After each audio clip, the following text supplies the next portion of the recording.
All right. Hey, everybody. This is episode 3 of Happy Fun Music Time podcast. This is a quarantine podcast about music. I'm here with my co-host, Alex Salas, and we have a special guest today, Austin Kennah of Robot Boy, Built by Thieves formerly, and Hollow Core. So why don't you say hi to everybody, Austin? Hey, what's up? My name is Austin from all those things that he just said. We're all here. We're all stuck in our houses. So we just figured we would have Austin on and ask him a bit about his music, because you have a new EP out, right? Yeah. It's not the first thing I've released under my real name, but it's the first thing I've done all by myself under my real name. Oh, okay, fair. Because I know you had Calculated Emotions. That was last year, right? So that was with other people. Yeah. So that's kind of why I wanted to do it under an alias, because it was more of a group project, but it was me. It was completely centered on me. But it was I was working with this guy Kojin, who's a local rapper who's really dope, and then we went to a producer in Toronto named Connor Connors. So because they did so much, I didn't want to just be it's just me. Yeah, just put your name on it. Yeah, so I was I'll make a character up and I'll drop some tracks under the character name. Yeah, and that's, I don't know, that's always, I find that more interesting than just having a boring name like Austin on it, you know? What an underhanded compliment. Yeah, I know. I just did that. No, but I tend to use my just use my real name for stuff that I just kind of work on that's not it's not attached to anything or anyone else. Yeah, just songs you're working on.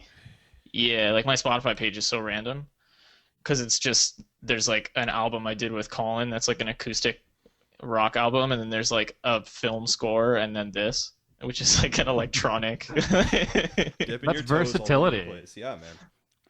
Yeah. So with the new Robot Boy EP, did you created all the beats, presumably? It was all you? Yeah, I did everything by myself. Yeah, that I started it I don't know why, but so I used to make beats and stuff all the time in high school, and I used to make dance tracks and stuff. But I was garbage because I didn't have any equipment to do it. So I was just taking royalty-free loops and layering them. Hey, that's plunderphonics, they call that. Yeah. But then now I have FL Studios. So I was okay, I'm going to learn how to program. And that's what I've been doing during the quarantine, is I was learning how to program. And I ended up coming up with some really dope, some stuff I was really proud of. So I decided to mix and master it and just drop it as a 4-song EP. And then I wanted to continue, because I don't think I'm going to do anything else with Robot Boy. Oh, really? So I wanted to continue it under my real name and as a finale, you know what I mean? Right. And so I know that with Hollow Core, you base a lot of the lyrics around fantasy and video games and all that sort of stuff.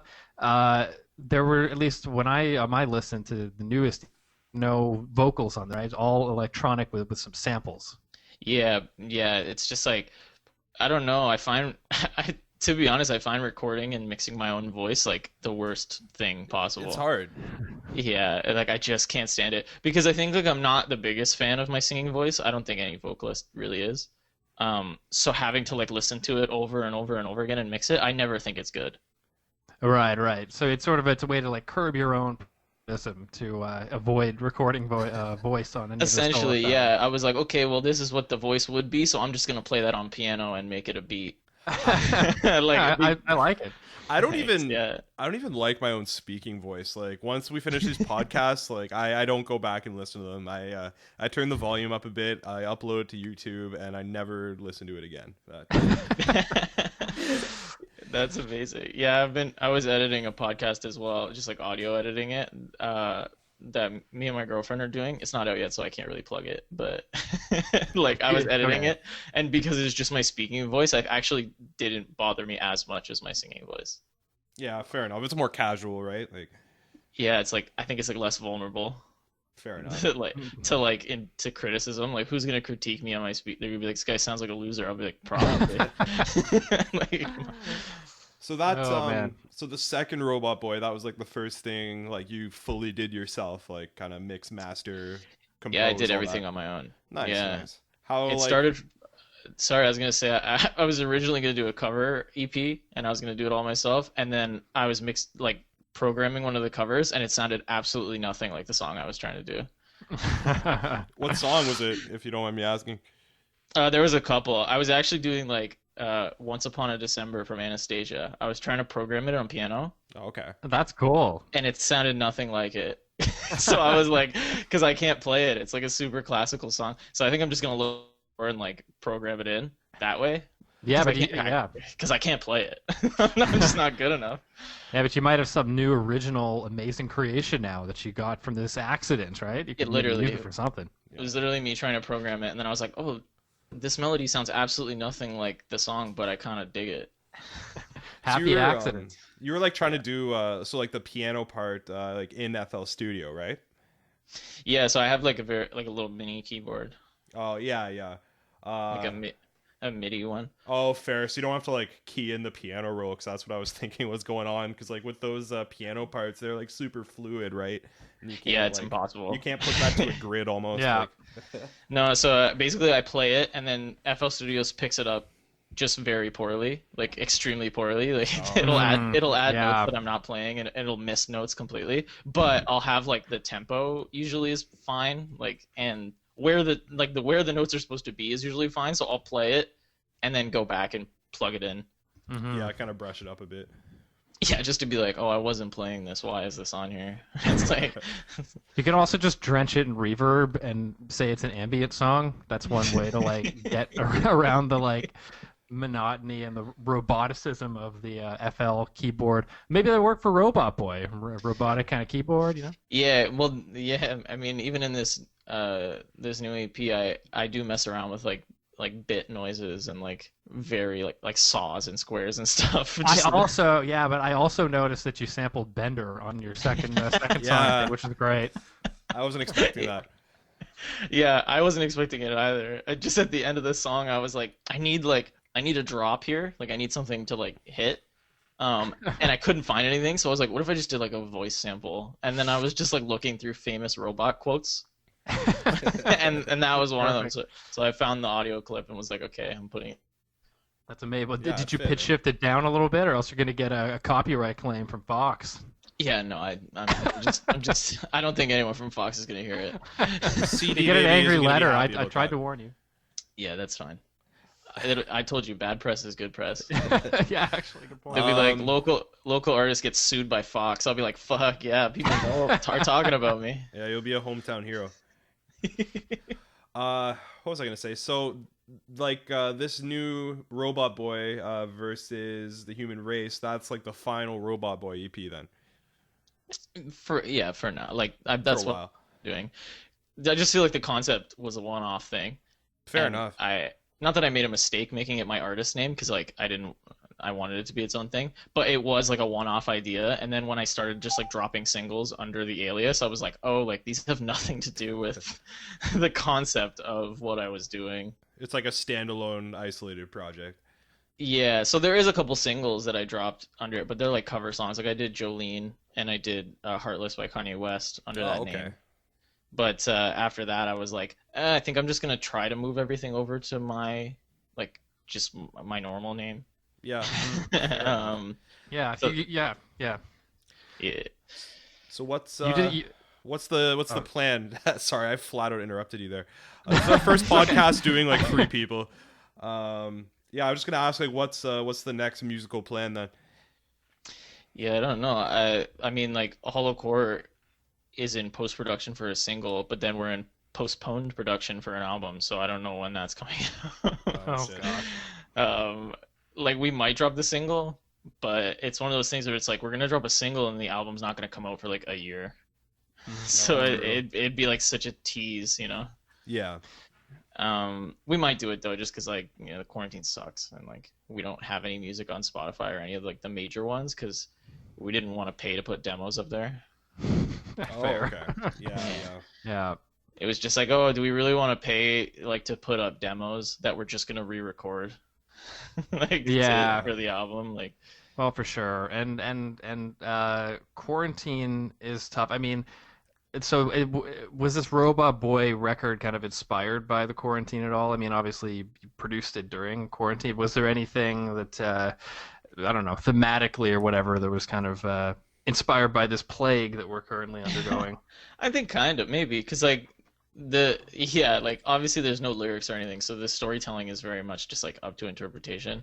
But that's why I named it like Robot Boy versus the human race, because it was just supposed to be like, yeah, it's just like robot taking over. It's the and even like the song titles, I was like, I'm just gonna be cheeky with it and just like and just put them whatever. Yeah, I like the inferior organics. That was a good one. Yeah. Yeah, I love stuff like that. I really like cheeky kind of humor.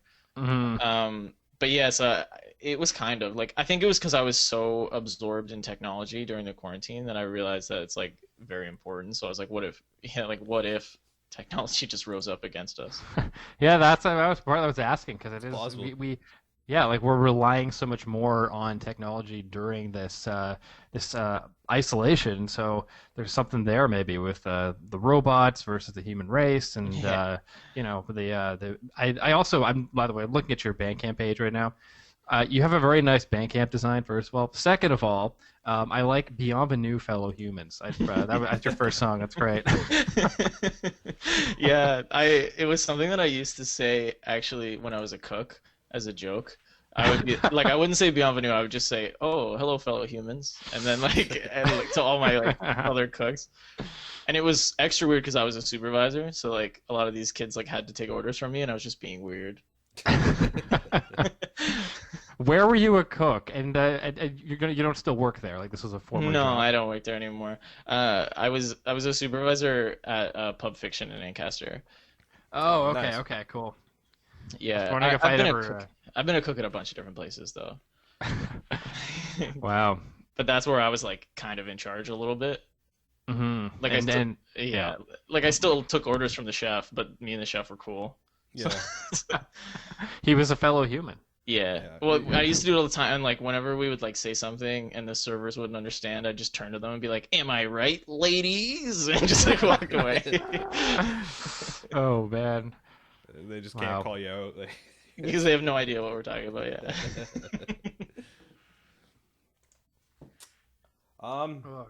So what? Like, so the Hollowcore is still going on. So like, what like main bands are you guys influenced by? Like when you're writing all your music. I know that's such a typical like interview No, that's question. cool.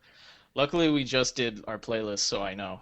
Yeah. Like, so like the whole like releasing like Spotify playlist, I was just like, let's just do this because like I don't know, and like when we actually do have a Spotify artist account, we'll put it on there. So luckily, Yeah. I don't even have to ask the guys this question because I already asked them it 3 weeks ago. Oh, perfect. I think the consensus, like from what I saw from all the different playlists, there was a couple bands that carried over to at least two or three. Yeah. There wasn't a single playlist that like didn't have the same band as somebody else. I think they all had System of a Down, but I might be wrong. Yeah, almost all of them. I think maybe except for Collins. Okay, fair. But like I know System of a Down is definitely there. Tool is definitely there because they're just in like all the playlists, and you can kind of tell. Yeah, it's hard to say because we all have like different music tastes, but I think there's like a happy medium where we all just like rock music that's fun. Yeah. Like we all like heavy music that's also fun. So it's one of those things where there's like a happy medium there. Yeah, well, like the show I saw you guys play, like when I went to the Casbah, that's honestly the exact vibe I got. Like this band like isn't like, there's a lot of bands that are like a clear ripoff of like a bigger band, but like I don't really see that with Hollowcore. It's sort of like more of an amalgamation rather than like an imitator, if that makes sense. Yeah, no, that's a great compliment because I agree with you. There is a lot of like imitation bands out there, and that's why I like to joke whenever we do covers that we wrote them because like people don't care. Yeah. Yeah, let's hear Change for the 87th time tonight, right? Yeah, exactly. I think our first show, I said this is a song that we wrote last night. It's called "Sober" by Tool. Sober by Tool. And like nobody called me out on it. You just like claim any song you want. Like, yeah, we wrote that. I do it all the time. There was a show I played like with Alex with KNA at Doors where two of the bands on the bill played Change by Deftones. Oh my goodness. This was the source of my reference. Yeah. It's just such a funny story. That's so wild. Yeah, they played it back to back, and the other hilarious thing was that like it sounded exactly the same, and like you think that the second band might have, after hearing the first maybe band, we should swap this song out. Like maybe we shouldn't play the same song as the same way as the previous band, but no, they did it anyway. It's like, okay. I think they would swap it out with maybe another Deftones cover that they know. Yeah, or maybe just don't play for like 5 extra minutes. Like, just cut your set by 5 minutes at that point, people. It came out of nowhere too, because like the first band, they were kind of more like an alt rock band, so like they covered Change. Like it wasn't like a hugest surprise, right? But then the second band, they were like a tech death band, and then they just busted out Change in the middle of their set. And they didn't play it like a tech death band. They played it like an alt metal. Like they played it like the first band, like Deftones, right? I would have been down for a tech death cover of Change. That could have been cool. That would have been cool. Bro, there was this band we played with. They were like an alt rocky, like kind of like alt pop kind of band. Like they were fun. They put on a good show. But then for their encore, they did Bulls on Parade. It was so wild. And they killed it. It was so wild. It came out of nowhere. You know what? Not enough bands cover that song. I don't think I've seen a local band pull that one out. No, I guess because it's hard. yeah, it's hard to pull it off. You have to like nail it or you sound big. Man, you know how many times we practiced sober before we were convinced that we should maybe do it? It was like we did it, and then I think we screwed up that the slow part into the chorus like 6 times in a row, and we were like, yeah, maybe we shouldn't do this song. It's not ready for live yet. Yeah, and then we nailed it like 3 times in a row. We're like, okay, let's not play it again until the show. Have you ever proposed a cover that just got like flat out like vetoed by anyone else in the band ever, or has someone else in Hollowcore said like, oh, let's cover this, and you're like, no, it's a terrible idea? Sometimes we throw out the wildest shit, so yes, a lot of the times I get vetoed. Like one time I said, can we do a cover of Kiss from a Rose but make it metal? What? Why would they veto that? I don't think it got vetoed. They just didn't reply. Well, that's a veto by omission. That's that's like getting ghosted. Yeah, there's a lot of stuff like that where we'll like say covers, but then nobody will say anything. So I'm just like, not even just me. Like I do it as well sometimes. Actually, I don't do that. I always say no. I'm such a hater. I'm honestly like the biggest asshole in the band because I just always just say no to shit. I would love to hear you take on Seal. Like that would just make my life. Sometimes I do it for my vocal mic check. Oh, hey, I gotta come early and watch the mic check. Yeah, sometimes I do that. 2025 and we can play shows again. Yeah, or I'll do Take On Me, or I'll do. Oh, I like that too. Yeah. Aha. Yeah, sometimes I just to like make it really cringe. I'll do it because. Do you do the same drum beat if you ever wanted to cover that? Would you insist on like that double hi hat? Oh, of course, yeah, 100%. No. I'd pull out my keyboard. I would play it on synth. I wouldn't. Oh yeah, that's it. I wouldn't even let those guys play. Solo show in the middle of the Hollowcore show. Oh, funny sound check songs are like a rite of passage, man. You have to, yeah. No, there's a couple we have a couple songs that we actually finished, like cover songs that we finished, but we just haven't played them. I don't think everyone's down to do them, so it's like hard to throw them onto a set. Oh, fair enough. Because like you can only maybe say like if you're just like on the bill, you have like 6, maybe 7 songs to play, but like 6 really, yeah. And we have like 10 original songs, so it's like, do we really want to throw a cover that we're not all invested into on this bill? Yeah, most of you would rather play the originals, I'm guessing. Like, yeah, I mean, we do a cover of The Trooper, and we did it once. Oh, that's cool. I like that one. Yeah, but we did it at Doors, so I don't even know if it sounded good. I mean, at Doors it sounded terrible, but I'm sure you guys made the most of it. Yeah, I know people went buck wild, so that's all that matters. Well, yeah, and I mean, if you're gonna bust out an Iron Maiden cover, like Doors is the venue to do that. Yeah, obviously. Yeah.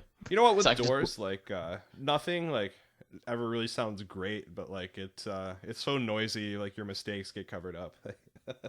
I don't think I've ever had a bad time. Yeah. playing a show there. That's like one thing I always tell people when they're like, "Oh, I don't want to play this. Sound sucks." I'm like, "Yeah, but like I don't think I've ever had a shit time." No, and it's like people get so bent up about the sound. It's like you should be able to kill it at any venue. Like, Yeah. you know, what are you, the London Symphony? Like, you need an amazing room. Like, Yeah, give me and a like break. I also like I remember getting into like arguments with people because they would be like, "Oh, you can't hear the vocals," and I'm like, "You want to just let me touch your mixer for a sec?" And they're like, "No, you can't." I'll be like, "Well, then you're not gonna hear your vocals, so shut the hell up." And then they're like, Yeah. "What do you mean?" I was like, "I've played here so many times, and everyone hears me. Like, you gonna tell me Yeah. that I don't know what I'm doing?" Like, Yeah, like there's always ways around that. Like, yeah, I'm like, even at a venue like here's what you do, all right? You lower everything, and then you bust the max volume. yeah.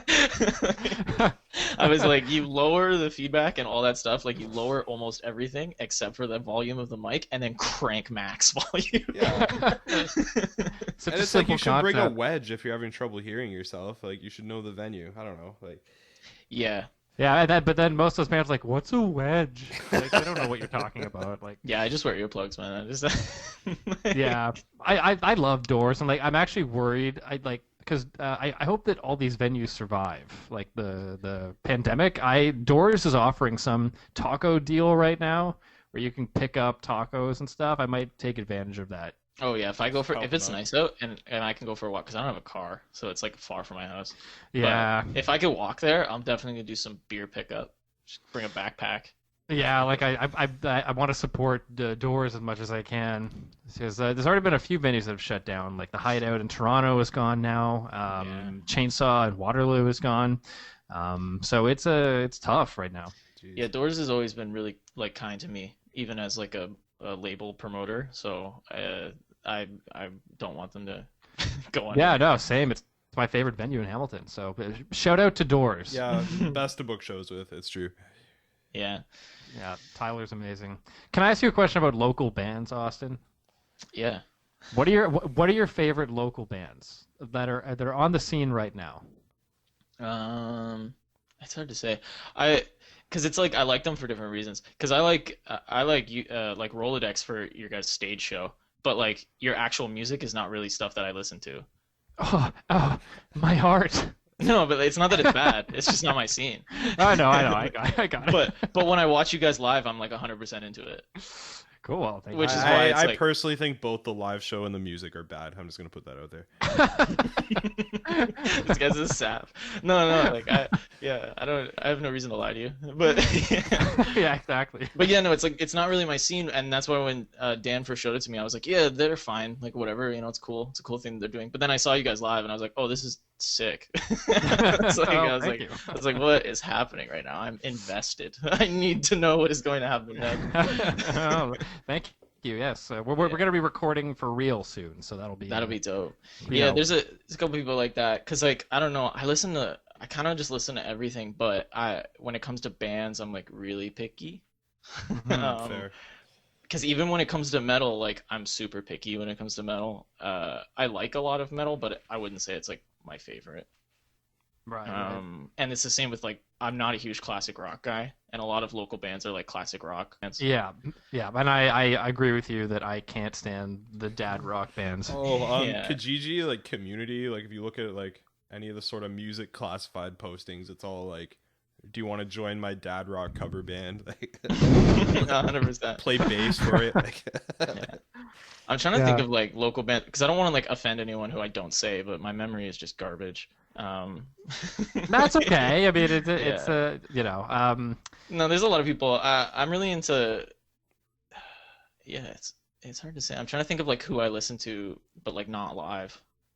Because again, like I do listen to a lot of like electronic and a lot of like pop and a lot of stuff like that because I just like I really like vocals, and I find that like a lot of rock bands vocally, I'm just like, yeah, I've heard it before.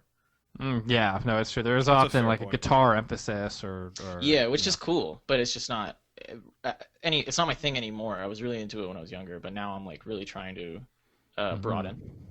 And well, actually, the electronic and pop side is interesting. So to tie that into Robot Boy, I mean, what are some of the bands that are in that electronic pop kind of scene that you used as inspiration for the new Robot Boy album? Yeah, that's cool. I listen to one of them is TWRP, which is a Canadian band. Okay.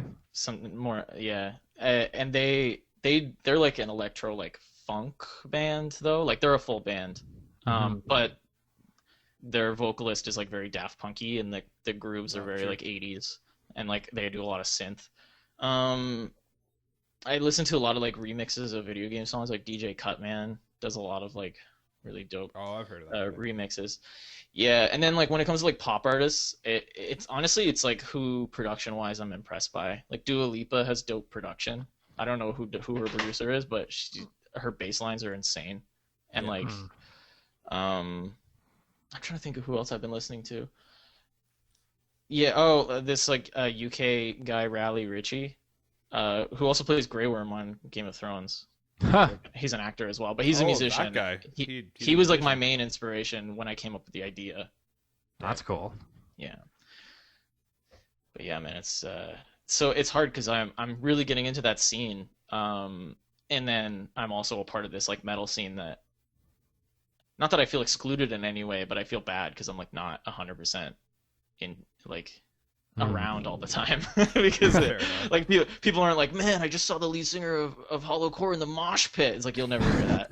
that's not a thing that's ever gonna happen. Well, hey, you don't know. Maybe you'll take off. I mean, is part of the challenge for you maybe that this could be something that is or a reason to continue in that metal scene? It's like making it something that is more palatable to you. It's something that it is something you're kind of maybe bored with on some level, and vocally can you kind of bring it into something that is more, your speed?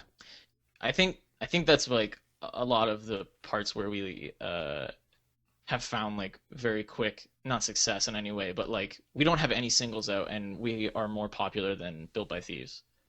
Right, right, yeah. So yeah. it's like, and we had a full album out in my last band, and like we don't have any singles like that aren't demos out, and we're already doing better than that than my previous metal project. So I think it is just like a collection of, we have like Colin and Brad, who are very like, Colin is very like classic rock oriented, and Brad it's okay. I still like him. Yeah.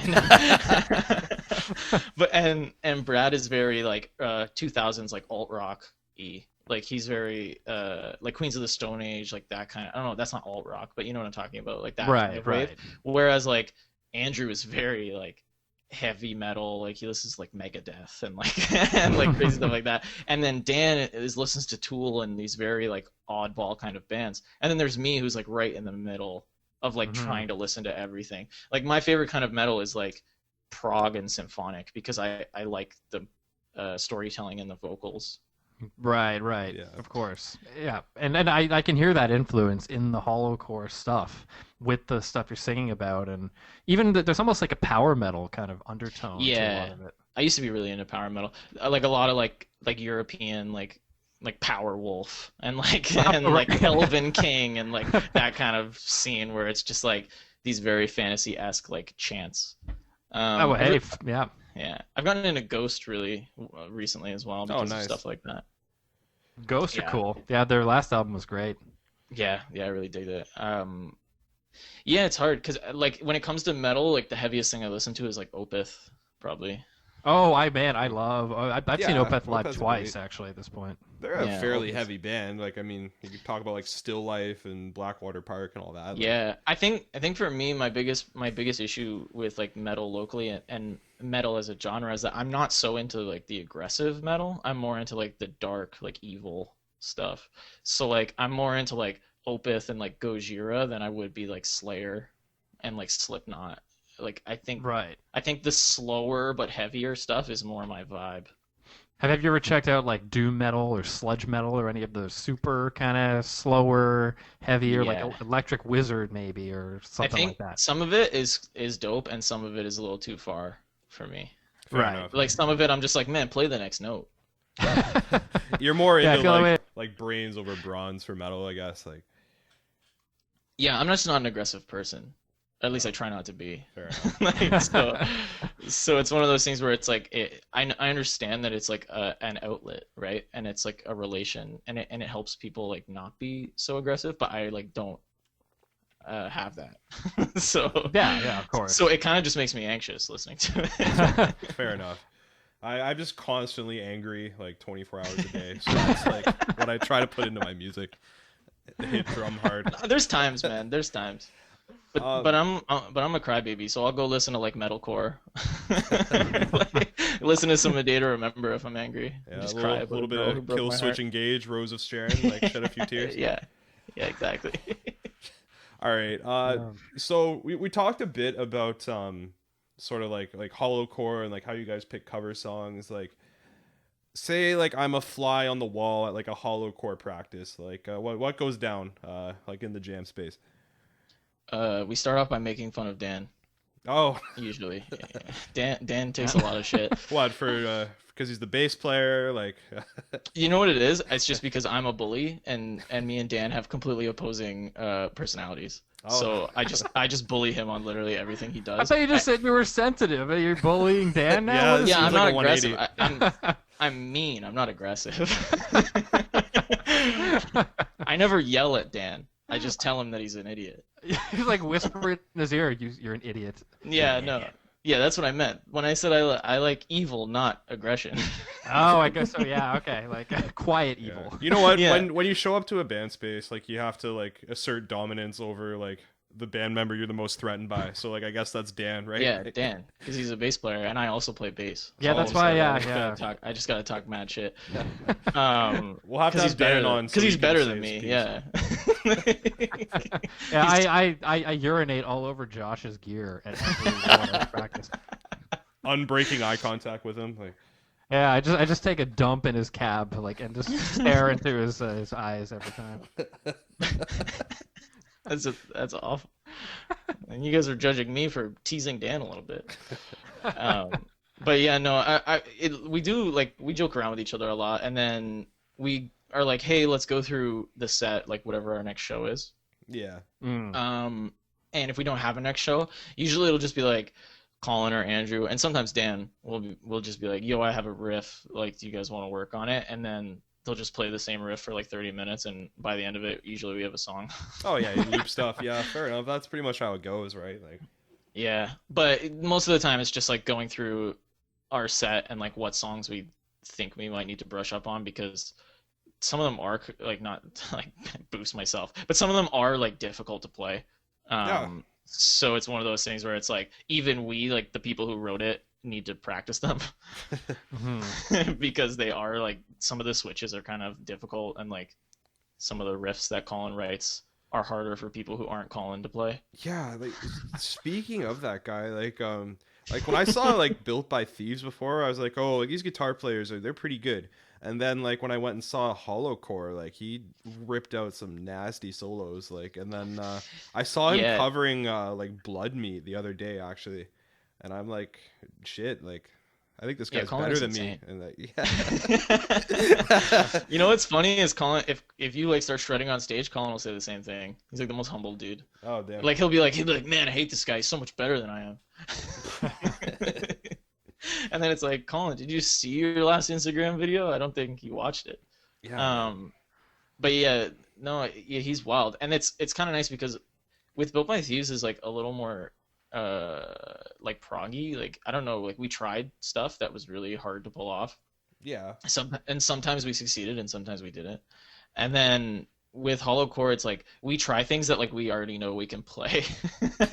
So it's one of those things where it's like, because we just write stuff that we want to write, like that we think will be fun. So there's not a lot of like sitting down and being like, well, maybe we should do this and then think about it. Like we just kind of write stuff that we think will be fun to play. Yeah.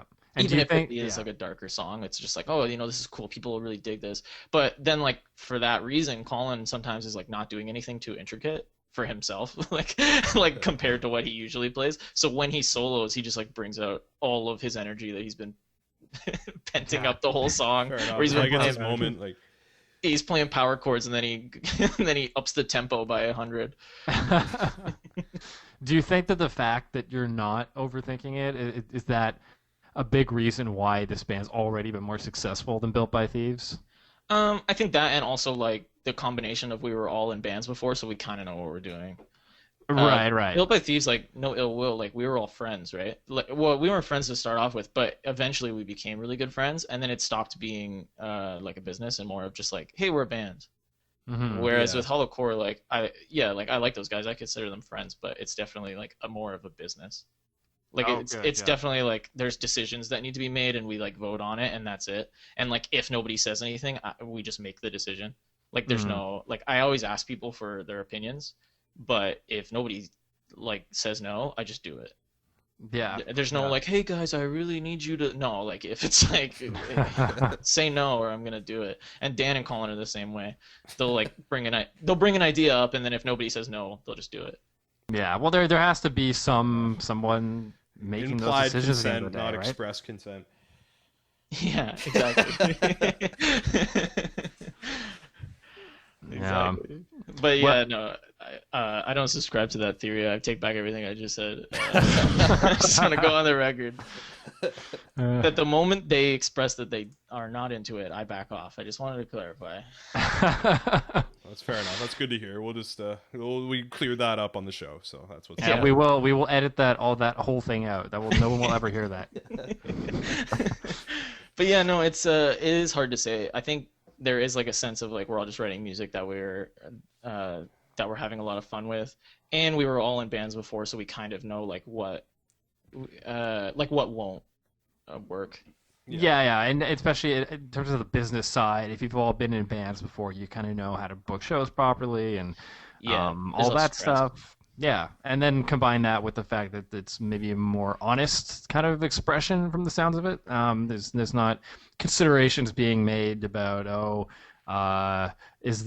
will people like this or not? It's what we like, and I think people respond to that. Yeah, absolutely. Yeah, that's nice to hear. Yeah, I do like the vibe that we have of just like not giving a shit, and like, but not in a way that's like rude in any way. Like it's just like we put out this music, listen to it or don't, whatever. and then some of the Instagram stories, like you put a lot of memes up on there, and it's like lighthearted, which is unusual in metal. I think. It's a good time. Yeah, I think that does kind of stem from the fact that I'm not like a huge, like I love metal, but I'm not like in that scene because it is a little too aggressive for me. So it's fun for me to like try to pretend to be that kind of aggression. Yeah. Well, it's just too serious. Like I'll be like, we are the greatest band to ever exist ever. Fuck you if you think that's wrong. And then people are like, who the hell are you? Check out this video of me playing in the woods and like brooding. Yeah, literally. Or I'll just be like, what was the thing? The best example, well, I'm not boosting, like I am boosting myself here, but somebody told me this, is that the best example of that was literally right off the bat when we played our first show, and I made an apology video saying that we weren't metal enough to be considered a metal band. That's very humble of you, man. Yeah, I was like, we are now marketing ourselves as an indie pop band because we weren't metal enough to be considered metal. You know what? I think Hamilton needs some more indie pop bands, man. So that yeah, man, that's fine. Yeah, there's not enough indie pop in the world right now. I think Pure Life, a song about finding alternatives from God, is a great indie pop song that I wrote. Yeah. It wasn't about the water bottle. Was that the one with the water bottle art? Yeah, that's where the original concept came from. Yeah, it was the working title because the guys were drinking Pure Life water. so they called it Pure Life, and then they sent it to me, and they never explained that. They just said it was called Pure Life, and I was like, oh, that's dope. That's a dope name. And then they explained it, and I was like, oh, I had a good idea, and now I don't know. Well, I mean, hey, water is kind of like rebirth. That's some symbolism to tie it to be a God thing. You could definitely English major it. Yeah, that's my job. Make up some bullshit. Yeah. Oh man. So what? How'd you guys come up with the name Hollowcore? If you look it up, you're gonna be sorely disappointed because it's not a metal name at all. No. It is a type of door frame. Ah. So it sounds really cool, right? Yeah. but when you look it up, it's not cool. No, the thing is that like, so Colin said that, like Colin came up with the name. So basically me and Colin wanted to do, like we had worked on his acoustic album and we wanted to start a new band together, like a new metal band. And we weren't sure what it was going to be. So originally I was playing keyboard as well, because it was just supposed to be just like a rock band. So Yeah. I was gonna play keyboard and sing, but I wasn't gonna do anything like too crazy vocally, and that was cool. But then we wrote Sands of Time, and it was like, and it was just too epic. So we and then it was like, okay, whatever. And then we wrote Camp Crystal, which has keyboard in it, and which is like one of our only songs that still has keys in it, because we couldn't replicate it on guitar. Like, it just didn't sound as good. Yeah. And it's only a couple of notes, so it's not really like a huge thing. It's like a background piece, yeah. Yeah, exactly. So, but we couldn't replicate it on guitar. But basically, Andrew came in from Barrel Rejects to play bass because we needed a bass player. And so he was going to play bass. And then I think Andrew and Colin wrote a song together where Colin was basically like, I think Andrew should play guitar on this song, but we need 2 guitars for it. Yeah. So then I was going to play bass, but I can't play bass and sing at the same time. I'm not a good enough bass player. So we needed no one wants to play bass. We needed another bass player, and then Dan basically pushed himself into the band. Yeah, that sounds like Dan. Through the hollow core door frame. Literally, yeah. He came up for one practice and was like, "So am I in?" And I'm like, "Are you serious?"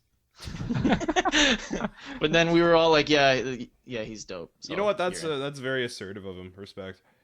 Yeah, I respected it. Yeah. It's the last time I respected him. No, I'm just kidding. Yeah. I really like Dan. I just like to rail on him. Yeah. Well, he's a bass player. That's yeah, how it exactly. works. Yeah. Did you guys see the thing that was like, I don't care how many hits Paul McCartney wrote, he's still a fucking bass player and I'll never respect him? I haven't, but I completely agree with that. It's like one of my favorite things. Yeah, no, so Colin came up with that name just like quick. Like, he was like, "Oh, like Hollow Core would be dope." And we're like, "Yeah, that's cool." And then for like a week we were coming up with names and they were all shit. And then we just chose Hollow Core. See, like, this is going to be me English majoring this again. I always thought that Hollow Core was a comment on like the metal scene, how it was all hollow, because you guys, like you have said, you are not into, you're kind of parodying to a degree, I think, metal, right? So hollow core, almost like metal core. It's like, well, it's really just kind of vapid, a lot of what's going on in the core scene. Wow. So that was always what I thought the name was for, but now you've totally ruined that, so thank you. Yeah, that's his our favorite goal. door, man. Okay. Like... Yeah, it's it parallels the door of life that it's hollow. Oh, I like that. Well, what is our logo is a apple core with 2 faces looking at each other. Oh yes, I remember seeing that. I think on your sticker. Yeah, so like, I mean, there's a bunch of different symbolism for it, but I don't know if Colin knew that when he came up with the name, but he's in contracting, so he definitely knew. He definitely subconsciously knew that it was a door for him. I like it. I like that the initials are HC, kind of like hardcore. I do love it. I love it as a name. I love calling us the defenders of the core. Yeah. Because it means absolutely nothing. Nah, it fits the band image. It's one of those things that like I'm not a huge fan of parody bands because sometimes they're like really mean-spirited, in a sense where they're just like making fun of the scene. Whereas like we all like metal, so we're like parodying it, but we also love it at the same time. So it's one of those things where it's like, I don't know how it's gonna work if we're like a famous band, because we're kind of parodying the local scene.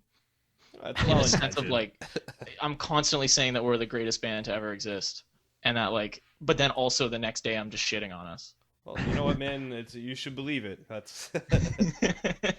But that's the thing, right? So it's like one of those things where it's like, yeah, we're the defenders of the core. Like, this is the greatest album you've ever heard. Like, we're the best band. But then also, yeah, like even today I posted that picture of like the headlining band versus us. And, like, yeah, I saw that. it's just stuff like, I don't know. I think people relate to like not taking yourself too seriously. Well, I think so. I think it's relatable. I think it's like it's good natured kind of poking fun at more so than you're saying this sucks or something. Like that's always how it came across to me. That's what we're trying to do, yeah, because it's mainly just like stuff like that because we're gonna be playing with bands like that, and we want them to know that we fuck with what they're doing. Yeah, for sure. I mean, yeah, that's like when in K&A we played that death metal festival, which was that's a story in and of itself, but we all wore pink shirts and wrote like love messages on them in front of this death metal crowd. Yeah, that was actually more venomous than what you're talking about, because Yeah. that really kind of was, we were making fun of everybody, but same idea of kind of like I you know, think poking I fun would at the have scene. done that, but in a sense, I probably would have wore like a Hawaiian shirt. So there's like no message. People would just be like, "Is that what this guy's wearing?" Everyone That's rocks what, like dad tees. Like, Yeah, that's Buddy from Census Fail. He wears Hawaiian shirts at like every show. Yeah, like I wear like a Dragon Ball Z shirt at our last like crazy metal show that we played. I want venues to open up again. God, I am looking forward to quarantine ending whenever that is. yeah, absolutely. I was gonna say, like, you know, maybe like people do need to like poke a bit more fun at the like the local music scene, like, because I don't know, I've seen like some pretty big gaffes during shows, like, you know, you got your people like tuning out loud, like not sound checking properly. Like... There's just a lot of, in my experience, like the thing that was nice about Built by Thieves is that we were all friends, so we never really like we never had that like toxic local community like in our actual band. It caused problems because we were friends, so then like there was more emotion. Oh, But fair enough. the actual like toxic kind of aspects of the local scene, like we were so apart from that, like we weren't invested in it. But with Hollow Core, like we just have to deal with it because we are kind of like more jokey but our music is serious. Yeah. So like those bands take us seriously because they hear our music and they're like, oh, these guys are cool. But then like we're also kind of like Your presence like, is more like jokey rather than the music. Like, yeah, yeah. Because like I know we played the last show you guys came to. We played right after like Damon Gray, and that guy's such a showman. Yeah. So I was like, what is I was like, okay, I have to like acknowledge it. Like I can't just ignore what just happened. Well, he I was like, I can't just ignore that this like super jacked male stripper just like had blood all over himself and was like grinding up on this stage. I was like, I can't just ignore that. Yeah. So I'm just gonna have to acknowledge that I'm not gonna be doing that and that everybody should leave. Oh yeah, I remember that. And like he does like it, that like it's a serious project, but like he's kind of joking around in his own way too, right? Like He seems like a silly dude. yeah, exactly. Like it's all for fun, right? Like he seems nice. Yeah. He's not like, bro, look at me. I'm the sexiest man alive. Like he's just like, nah. he's like, trying to put I'm on ripped. like a sick like joke show. Like that's He's the like vibe I I love metal and I'm ripped. Look at me. Like, that's what I take from it, and I respect that 100%. Because if I was in his shape, I would never wear a shirt. I would never. it's right off the bat, eh? Yeah, but no, I agree. There's like a lot of like weird, like toxic stuff in local scenes. I think maybe it's like a competition thing, where it's like, oh, we're gonna be the best band in the world, so we have to like talk down to everybody and be shitty and take advantage of people. And Yeah, they're treating everyone as competition instead of like cooperating, kind of like. Yeah, I think Hollow Core is like so against that because like I don't know, like the only time we ever get like that is on stage, when like if somebody is rude to us before a show, we'll 100% try to show them up. Oh yeah, Mhm. absolutely. But like we won't, I don't know, because it's just one of those things where it's like, okay, you guys take yourself so seriously and you're dicks. We're Yeah. gonna show you how we literally talk shit about ourselves, but everybody's moshing during our set. You know what? I think Alex and I have had the exact same thing happen multiple times, and it's, you know, it's also showing other people up is also a rite of passage. Like, You have to, but it's just one of those things. Like we try to be kind to everybody because, like I don't know, I'm not about that aggressive life. Like I like to do it on stage, and that's why a lot of our songs are about like dragons and like pyramids and stuff, because it's like I can't write about like punching my dad in the face because that's not like an emotion I have. Well, that's what I'm talking about. I mean, you're emotional on it. You're being honest in the music, right? Like you're not trying to be cool or whatever. It's just you're doing what you want to do, and I think that's the secret sauce, right? And a lot of the bands, honest so, expression. Yeah, and I don't know. That is kind of, at least for me, what is missing from a lot of local bands is they do just seem to be parodying, not parodying, but parroting bands that they like, and they're just mimicking them, right? And that's so dull to me when I hear that. I'm like, ugh, again with the dad rock. Yeah, and from 18-year-old kids playing like Led Zeppelin. We're gonna be Led Zeppelin, or we're gonna be The Story So Far, or we're gonna be I don't know. Yeah. What's like What a deep cut. What a generic So metalcore far. band like. I feel like there's more to that. I feel like you would genuinely hate that band because that's a deep cut. There's no way. No, it's I feel like all pop punk bands just rip them off. I actually don't hate them. I actually like the story so far, but like 90% of pop punk bands just like kind of bite story so far, like some way. Yeah, I agree.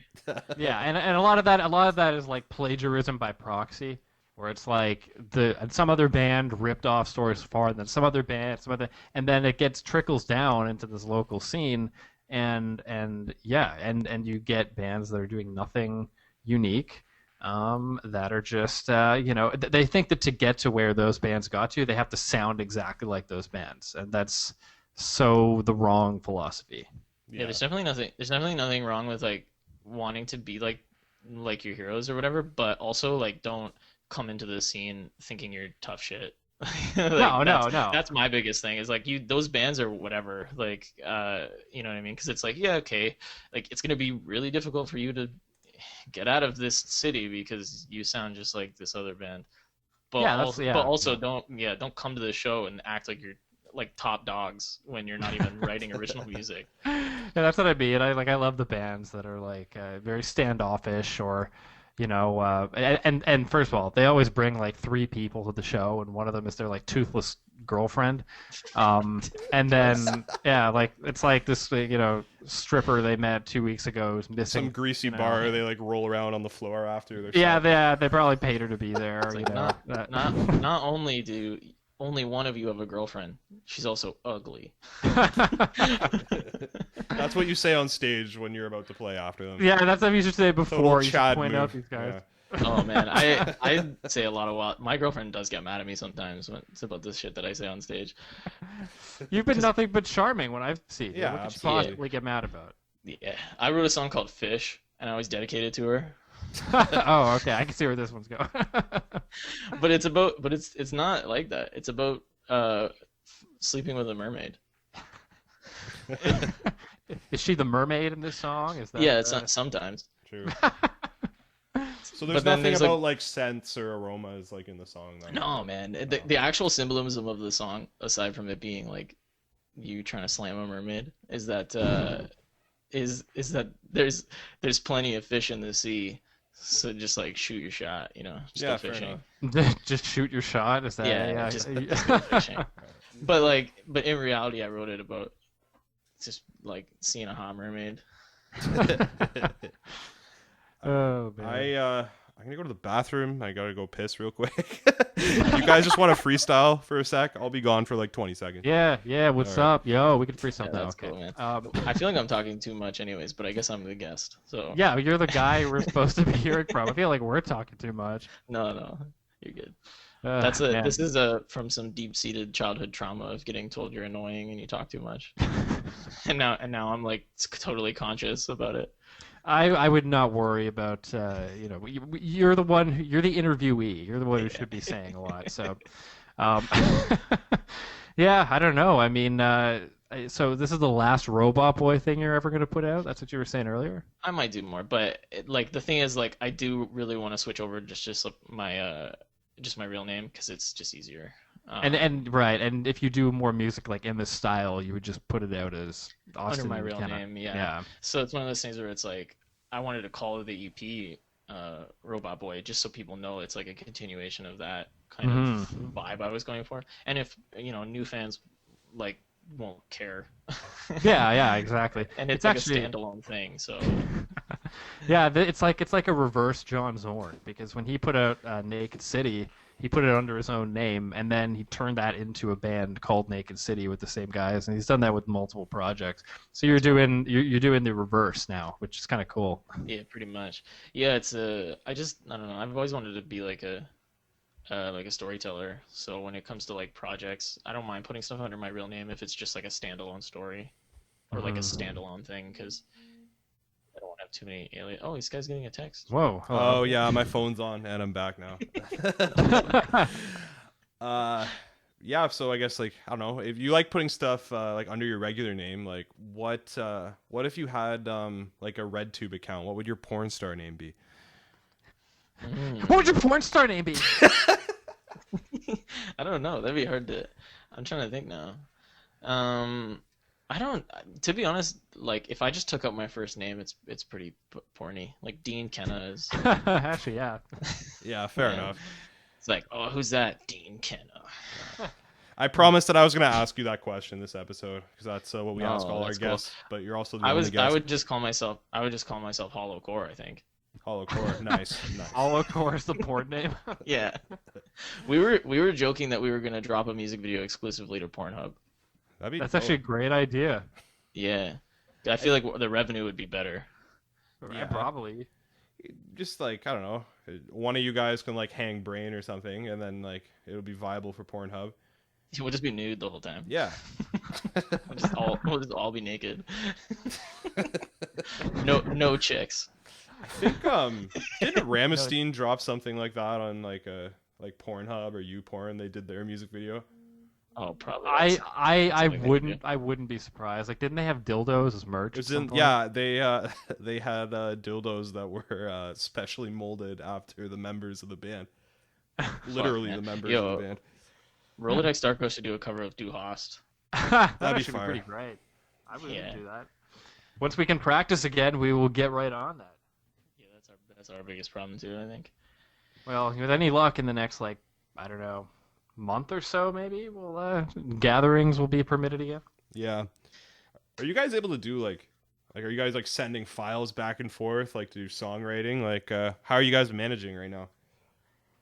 Kind of. It's hard because like the thing is like we were in the middle of recording an album. Yeah. So it's like, do we want to work on new songs while we're postponing our old songs? Oh, true. It's kind of like It's getting ahead of definitely- yourself. Yeah, but like we're kind of working on it. Like we have like a SoundCloud list of like unfinished, like private list of unfinished songs that we can all go to and write to whenever. Yeah. It's hard for me. I'm like weirdly self-conscious about doing vocals, so it's like super hard for me to like practice at home and like write. Oh, true. People are like listening and stuff. Yeah, and like they don't care. And Yeah. like but it's still just like a weird thing that I have where I just like would like to I feel more comfortable doing it at practice. Yeah, fair enough with like the band playing and stuff. I feel weird like singing at home too. Just like sitting in a room being like, ha, and like people hear it. Yeah. Like, Bro, I have a friend who does like screamo covers in his bedroom, and I'm just like, how do your parents not like barge down your door? yeah, how do you not get slapped? Well, they're really big into Escape the Fate. His mom is like Yeah, a honestly. huge fan. Yeah, I'm or like, his mom. also, how the hell do you have the courage to do this? Like, I can barely sing in like a normal voice at home, let alone screaming my lungs out. Yeah, there's supposed to be like some box you can get that like you basically scream into it and isolates your vocals. Like, and it's supposed to be meant for that. I totally forget what it's called right now though.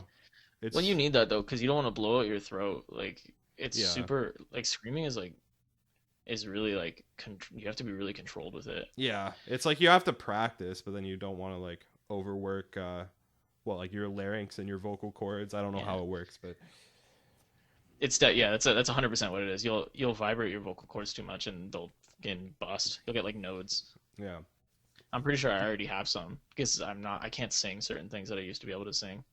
Oh shit. But I've been like teaching myself how to, like, I don't practice as often as I should, but I am like doing some lessons to like be a more careful singer because the holocore songs are a bit heavier when it comes to stuff like that. Where were you guys recording the Holocore album? With our friend Mike at Rival Crown Productions. Oh yeah, I know Mike. True. Good Yeah. guy.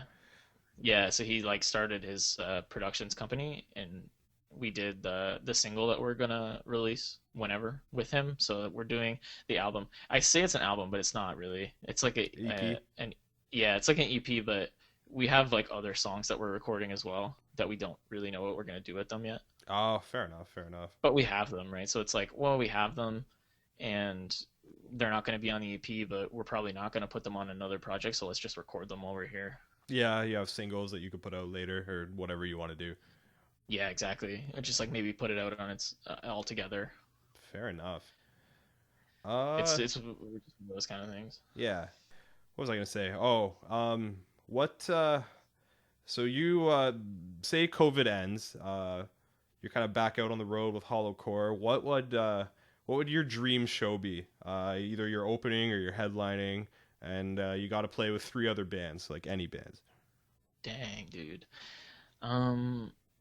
It'd be so this is so hard because like it would be like, oh, this is my dream show, but then I go and I find out the bands that are like dicks. Yeah, never meet your heroes. Yeah. I would say I would love to play the Danforth Oh, okay, that's cool. because I just love that venue. And honestly, like the other bands, I'm the most conceited person alive. It wouldn't matter. like I would just be so happy to be playing there. It'd be cool to play with like, yeah, who knows? I would love to play with, with Maiden or someone legendary, like open for them. No, you have Maiden open for you. That's the sad move. Yeah. all of Maiden's children have an Iron Maiden cover band and they open for us. Yeah. 3 different Iron Maiden cover bands. But yeah, I don't know, like someone like that, like someone who would like put on a crazy show. You know what I mean? Because like it would be cool to play with Tool and stuff, but I don't know how the fan base would react to us.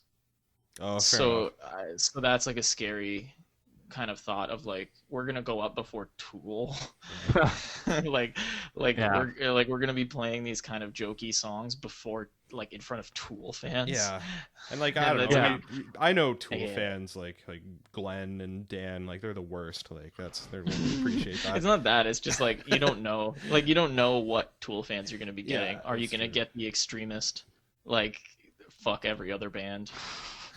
That's probably what you're gonna get. Yeah, Tool. Especially with us, and like, but it would be cool to play with them. But yeah, like someone like Maiden, someone like huge, we'd love to open for, even if nobody was there for the opening, because it would just be like, put it on a resume. Yeah, we played with Maiden. Yeah, I mean, yeah, I feel like there would be at least a couple people there if you were opening for Maiden. Yeah, 100%. But yeah, that would be cool. Like, I would love to playing with like System of a Down would be dope too, because that would be a show. Do you like System still? Like, do you think that they're still good live and stuff? The most recent material. I've never seen them live. Oh, really? Not even on like a YouTube video or anything like that. No, I'm not a. I have like minor social anxiety, so I'm not a huge concert guy.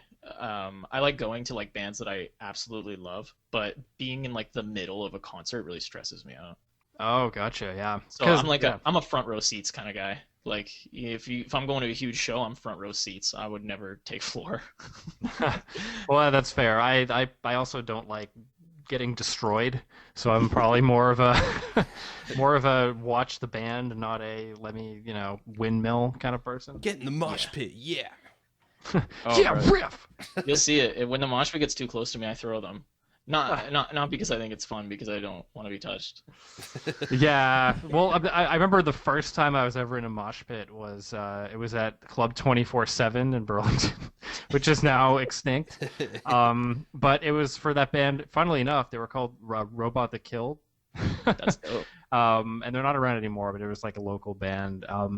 And I was wearing some crappy Walmart shorts or something, and some guy who was like 6'9" or 6'10", and like 300 pounds.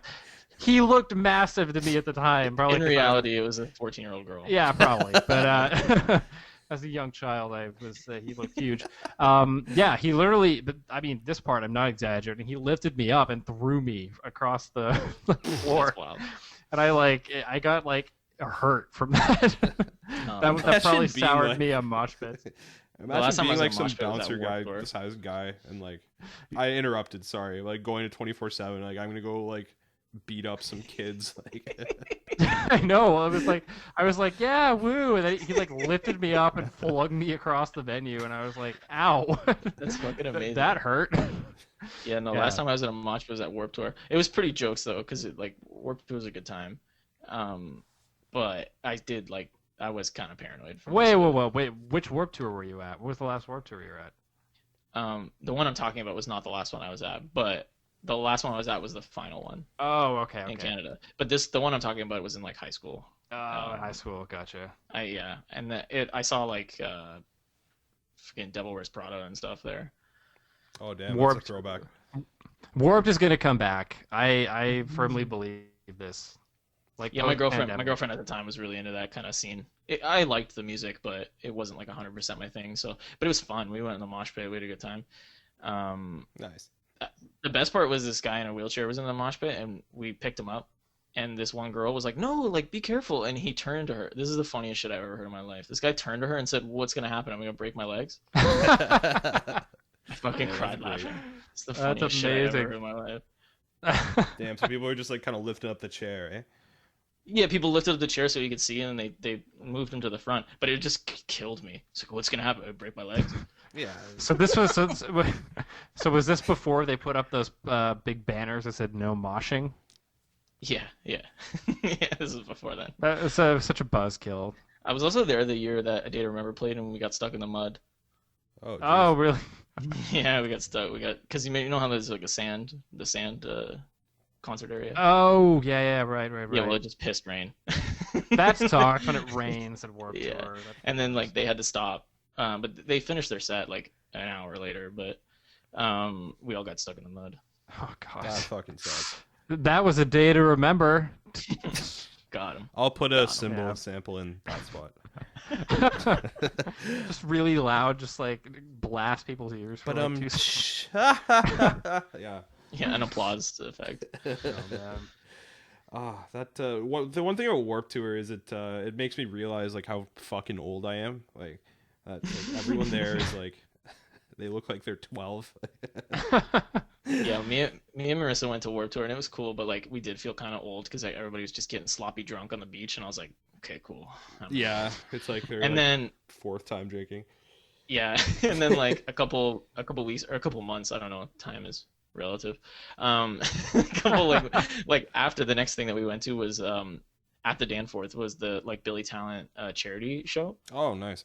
for the Danforth shootings, and it was like epic. Like there were so many dope performers there, but everyone in the audience was like us, so it was like really nice. Yeah. 'cause Yeah, that, no. Like they were all in like similar like garb, and they were all around the same age, and it was just like, oh yeah, like these are our people. yeah, with Billy Talent, they were Everybody- big like when sort of we were a bit younger, right? Like Yeah, it was like Awesome. Billy Talent, City and Color, Pup, and then special guests like Finger 11. That's a And, pretty sick bill. There was more people too. It was wild. Serena Ryder came out and did a Billy Talent song with Billy Talent. Oh, damn. The guys from Sum 41 jumped on stage and did Sum 41 covers with Billy Talent. Oh wow. Yeah, That's it was cool, wild. Like the actually. two guitarists of Sum 41 jumped on stage, and Billy Talent started doing Sum 41 covers. It was, Huh. it was wild. It was such a great show, but it was for charity, right? So like they pulled out all the stops. Mm-hmm. Yeah. For the But it was like wow. it was so much more comfortable because it was just like people that I was comfortable around. Well, yeah. There's not this like weird preteen aura, this like jailbait vibe going around. Which I remember got watching a little bit. Yeah, I don't like the underage girls near the punk pop bands. It makes me Yeah. nervous. I don't like it. I see them going backstage for autographs, and I'm like, no. They don't come back out. Yeah, I get nervous. Yeah. It's especially if it's Brian Starr's tent. You're like, oh god. Jeez. Like, well, she's gonna become a missing a leg. Oh my goodness. Yeah, what is it with punk pop bands, man? They're so happy all the time. Like you said, they gotta get their aggression out somehow. They're just busy thinking about their high school girlfriends that broke up with them because that's what all their songs are about. Oh man, that's a genre that, in my opinion, it could die, and I would be fine with it. I love it. I love it for what it is. I love it, but like, do we need any more of it? It's like, I love like defending pop I love punk, man. antiques, but like, there's a reason that they don't make it. Well, this is a bad analogy. You know what I'm trying to say? My voice is getting Pop. hoarse from talking for an hour. I It's, love pizza. I hate my Punk hometown pop and I is love dead, pizza. yeah. So. Well, the first time that I went to Warped Tour was with Krusty, and that was in like 2013 or 14. That's around. Yeah. Oh, Yeah, that would be the first time, and yeah, even then I was like, this is a young crowd here. And then we saw, what bands did we see? Like Bad Rabbits. We saw Yellow Card, I think, played that year. Yeah, we saw some Yellow Card. Speaking I of think punk pop. Silverstein was there as well. Oh, Silverstein that year, yeah. Yeah. Finch, we saw like 2 seconds of. There were some like volumes or something. some- Oh, bad this is what I was stuff. trying to tell Yeah, this story I know what you're talking about volumes. Man, you know who I saw in the last Warped Tour I went to? Necrogoblicon. Oh, yes, yeah. that was Well, that was a Warped Tour that we played. So yeah, I remember that I saw Necrogoblicon there too for like Those 5 guys- seconds. Those guys are fucking wild. The Goblin guy. Yeah, that's they had a great. giant crowd and the They had a goblin costume. goblin guy. Yeah, yeah, that was amazing. Who else played that year? Gosh, Sum 41 were there, right? Yeah, we saw Sum 41. Simple A lot Plan like was there. Birds were Simple there, Plan, too. Under Oath played that year. It was like the final one, right? The Color Morale. Yeah, they kind of pulled at all the stops.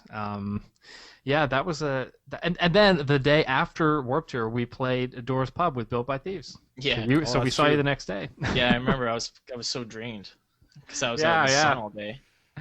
Oh man, well us too. It was That was a long day. I can imagine. That was a busy time. It was fun though.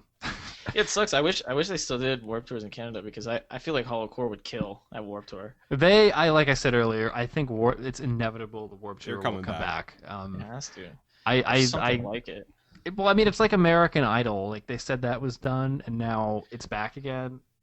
They should just do a Canadian one. Isn't the biggest issue that all these like punk pop pedophiles can't get across the border? With their drugs. Yeah, I think that's a big part of it. Yeah, all sorts of Because criminal on the day that we played, our like some of the stages almost didn't make it over the border. So we were a bunch of the bands were just standing around like, are we even going to get to play? And it was border issues that were holding up all this stuff. So the Toronto date was like the biggest headache for all those tour organizers. Yeah. I mean, a Canadian Warped Tour would be great. Yeah, just like big Canadian bands. There's enough Canadian punk pop bands that you could do it. Yeah, Plan, Sum 41. Yeah, all I mean, those guys.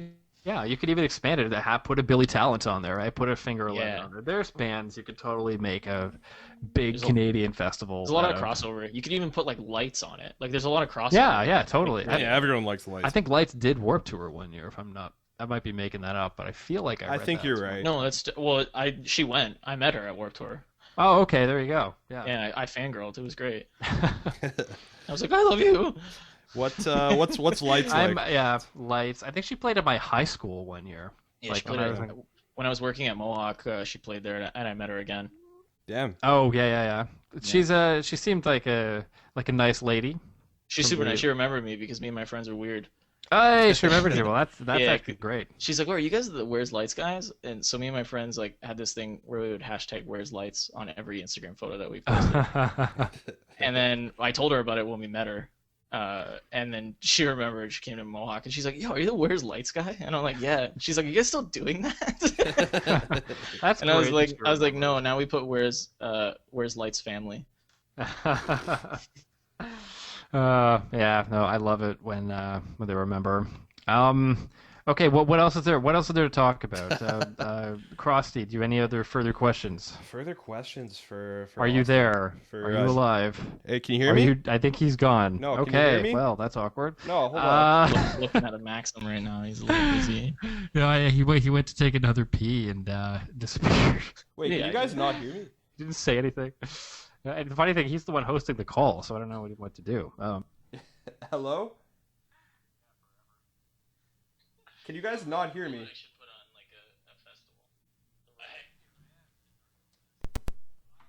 And that's actually a really cool idea. When quarantine ends, I mean, Put on Darko Fest. well, I mean, funny you say that. I mean, we were supposed to be going out east this summer, so we had a bunch of shows like in PEI, in Nova Scotia, and Hello? that obviously have to all get pushed back now at least a year. But we could totally like do our own festival. That's a really cool idea. Actually, Yeah, man. Because the thing is that getting into. No, we can't hear you. we cannot. Messaging him now.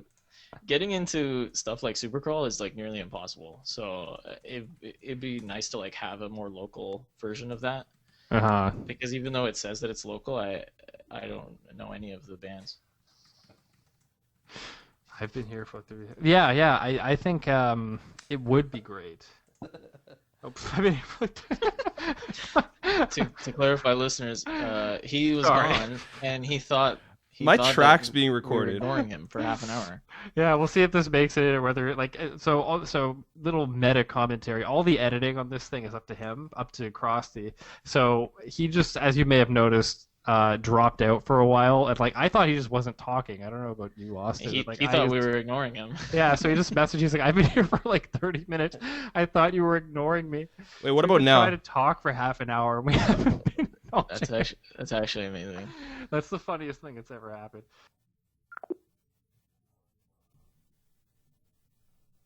Maybe. How about now?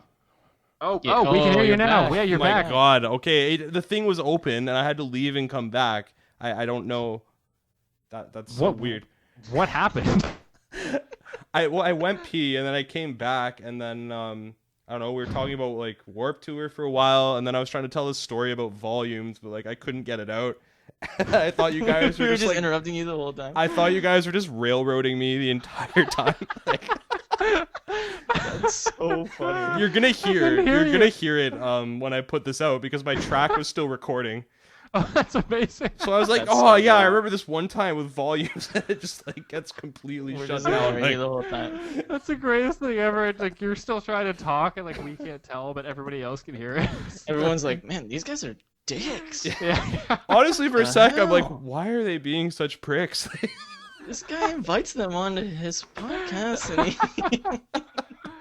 That's the fun. But you could hear what we were doing that whole time. Yeah. Like, you could hear us. And it looked like I was in the call, so I kept going like, hello, hello. You have to leave all that in. Like I want to go hear this. Like, yeah, maybe not all of it, because if it goes on for half an hour, it might be. oh, actually, I know. Yeah, good point. Good point. Put it But out as do yeah. leave in some of it. Yeah, leave in the best parts. Well, like, the you know, episodes get uploaded raw, boys. It's the Even pilot episodes now- was 2.5 hours. Yeah, I mean, for me, I don't know about Austin, but your voice is still very like muffled and stuff. I don't know what's going Yeah, on. it's definitely like cutting out. Oh shit. I don't know what to do about that. You want to just railroad him again? Yeah, let's Yeah, just keep. yeah. So I have Warp Tour. Okay, but I was gonna say, when you and I saw volumes, there was like this 14-year-old kid who was like twig size who like tried to shove me into the volumes mosh pit. And I remember just throwing that kid, like not throwing, but like just the hardest shove I could. And I think I sent him like halfway across the festival grounds. Did you yell, "I'm a top bitch"? I did, Should've. yeah. Yeah. As I yeeted him across the what is it, the Budweiser Park or Yeah. whatever, like TD Yeeted Echo him. Beach. Yeah, you should have teabagged him after too. Yeah, well, I'm not in a pop punk band, or else I would have. I feel like that's a hate crime at that point. You can say I'm a bear and a top, you twink bitch, and throw him, but you can't teabag him as a hate crime. Ah, yeah, especially if he's 14, that would not look good. No. Yeah, that's. Hey, man, you're at Warp Tour. It's legal there. Yeah. Yeah, actually, it doesn't say. I mean, they say no moshing. They never said no teabagging. Yeah, it's you could frowned use that. upon, That's but like, not illegal. That's a loophole. We can hear your muffled screams. Yeah, I think he might be going again. No. Can you hear me? Oh, but you're like super. Are you in another room? You're so distant. I don't know. My phone placement isn't like. How about now? Is that better? Yeah, that's better. That's 100% better. How about now? That's better. Also good. Okay.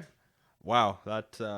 I don't know. All right, I put the start it phone again. like 2 inches closer to myself, but like. All right, let's start from the top. All Podcast right. Hey, take so this two. is Austin Dean Kennah. an hour and a half in. No, it'll sound good God. on here, so that's all good. Well, yeah. all right, you Okay, go ahead. I was gonna say that I am looking forward to reliving this hour and a half long adventure through your phone buzzing at inopportune Yeah. moments, through through Robot Boy, through Warp Tour. There's been a lot of ground covered. I feel like Most Yeah, podcasts are about this long, so Yeah, exactly. I think it's good. Yeah, I mean, that, I don't know. That's we kind of covered what's next for you. You guys are gonna drop your like album / EP soon. Do you have a title for that, or are you not gonna share with us? I'm not going to share. Oh wow. Okay. It's a secret. It's a secret. We have if you've come to our shows, we have a song. It's named after one of the songs. So Oh, Is it fair enough. Fish? no, that'd be so awesome though. Hollowcore Fish. I Yeah, would that'd be support legendary. that. We were gonna call it. I'll give you the working titles All right. Okay. if you'd like. The one was Defenders of the Core was up there. Okay. We were gonna call it Weird Noises from Colin's Basement. That's correct. I'm trying to think of what the other names were, because we came up with a bunch that were like really dumb. Were any of them Jack and the Candlesticks? No, that'd be awesome. That was a working K&A band name for. Really? Yeah, that like we laughed off the prospects list. Yeah, me, Dan, and Colin were gonna start a band at one point, and it was called Skeleton Prom Night. That's actually cool. That's a cool band I like name. that. Yeah. Yeah, but it didn't pan out. Was it too much of a comment on like bulimia or something? Was that the problem? Dang, dude, no. Whoa. No, it was not. See, No, that's what went through my head. we just a metalcore band or a goth band, so it didn't fit. Ah, fair. You could play up the prom angle. You could all wear like suits on stage, you know. Yeah, Yeah, you can wear oversized suits that like grade 12 kids wear to prom. Yeah. With like badly done ties and like True. I think we're already gimmicky enough. I think that would put us over the top. Like white pizza on your face to like generate acne. Like... you have like solo cups with like Kool-Aid in them. We'll do a cover of Pop Punk Pizza Party. Oh, that'd be Yeah. fire. Such a great song. Yeah. Yeah, I think we got an man. episode here. The most like, incredibly disjointed and hilarious episode. Yeah, I But don't think I knew- answered any question properly. No, I think you did fine. I'm more worried about a half an hour of like hello and like Well, us like yammering over. I'll make sure to turn it up a lot and like I'll have like a desperation dream segment in the middle of the episode. Yeah, please, that is so funny. Listen to I really- cries. Like... I really hope people listen to this and they're like, man, I liked Holocore, but that guy's such a dick. Well, we do not filter comments, so this No. will be an interesting. There will be an honest reaction. To be honest though, like I've never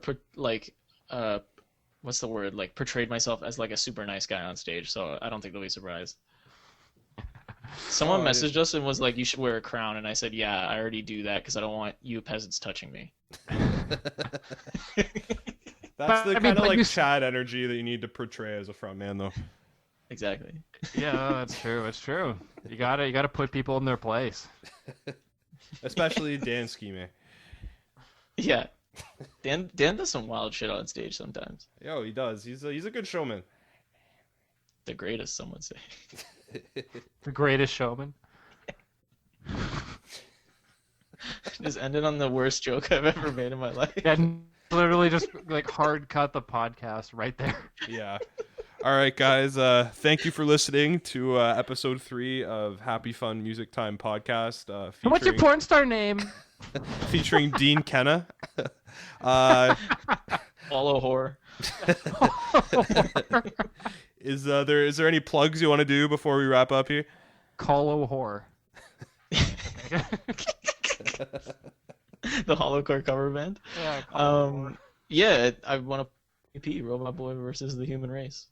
Yep. Check it out. It's on SoundCloud and Bandcamp right now, and I got the confirmation that it's gonna be on Spotify and stuff. So like any day now, because the release date was a week ago. Oh, okay, sick. If you want to shoot me the files, I can put them. I can do a little outro with one of your new songs, but Dope, yeah. I'm not paying for it though. That's fine. Yeah, nobody else is either. So No, but Well, for real, good thanks for music. coming on the show. It was a jokes time. yeah, thanks for having me, man. Yes, thank you. This is awesome. All right, Well- I'm stopping the recording, and I'm gonna hang up the call.